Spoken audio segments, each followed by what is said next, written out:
Hello et bienvenue dans cette nouvelle vidéo, c'est Natega et aujourd'hui je vous explique comment avoir la classe en roller, avoir une tenue parfaite. Si c'est ça que vous voulez, je vous conseille une chose, vous pouvez fermer tout de suite la vidéo car je ne suis pas du tout la personne la plus appropriée. Je vais pourtant vous parler de la tenue la plus appropriée pour moi en roller. Cette vidéo elle est un peu spéciale parce que c'est un ami qui me l'a demandé. Au départ, j'étais pas trop chaud. Je pense pas que je suis la personne la plus appropriée pour parler de goût vestimentaire. Mais après réflexion, je me suis dit que j'avais essayé pas mal de tenues et au final, j'en ai choisi une. Et je vais vous décrire dans cette vidéo quelle est la tenue que je trouve la plus appropriée pour faire du roller. On va commencer par l'équipement indispensable, le chapeau. Non mais vous êtes sérieux? Dès le début de l'épisode, on fait un épisode sur les fringues et tout de suite vous pensez que je vais me déshabiller. Attendez au moins la fin de l'épisode. Donc je reprends. Donc, le chapeau, l'indispensable. Ah non mais je vais mourir là. Comme on est au mois d'août, on va parler en premier de la polaire. Vous vous demandez pourquoi le costume rouge? C'est pour que les méchants ne voient pas saigner. Donc, pour l'hiver, c'est vachement pratique d'avoir une polaire, ça permet d'avoir chaud.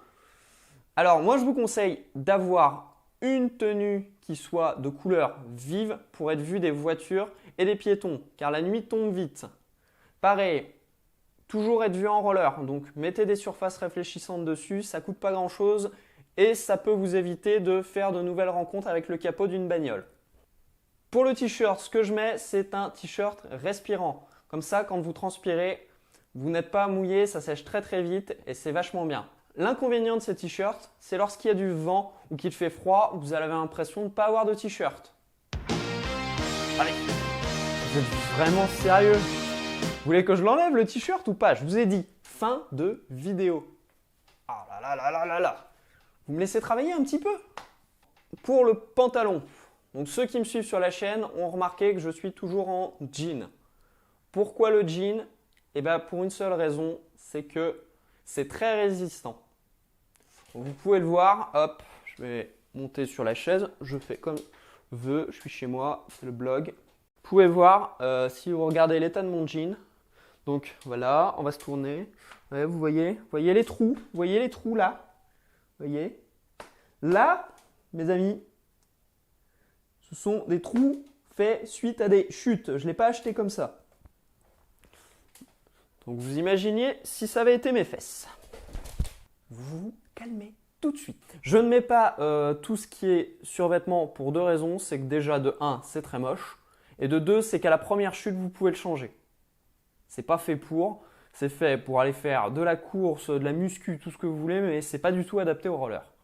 Alors, dans tout ça, je vous ai pas parlé de protection. Donc les protections, où est-ce qu'on les met?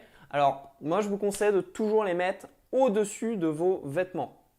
Pour la même raison que le jean, c'est que si par exemple vous mettez ça en dessous de vos vêtements, c'est vos vêtements qui prennent. Autant protéger aussi les vêtements.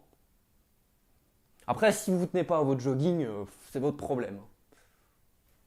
Pour les chaussettes de la duchesse, ça ne doit pas être ça, mais passons.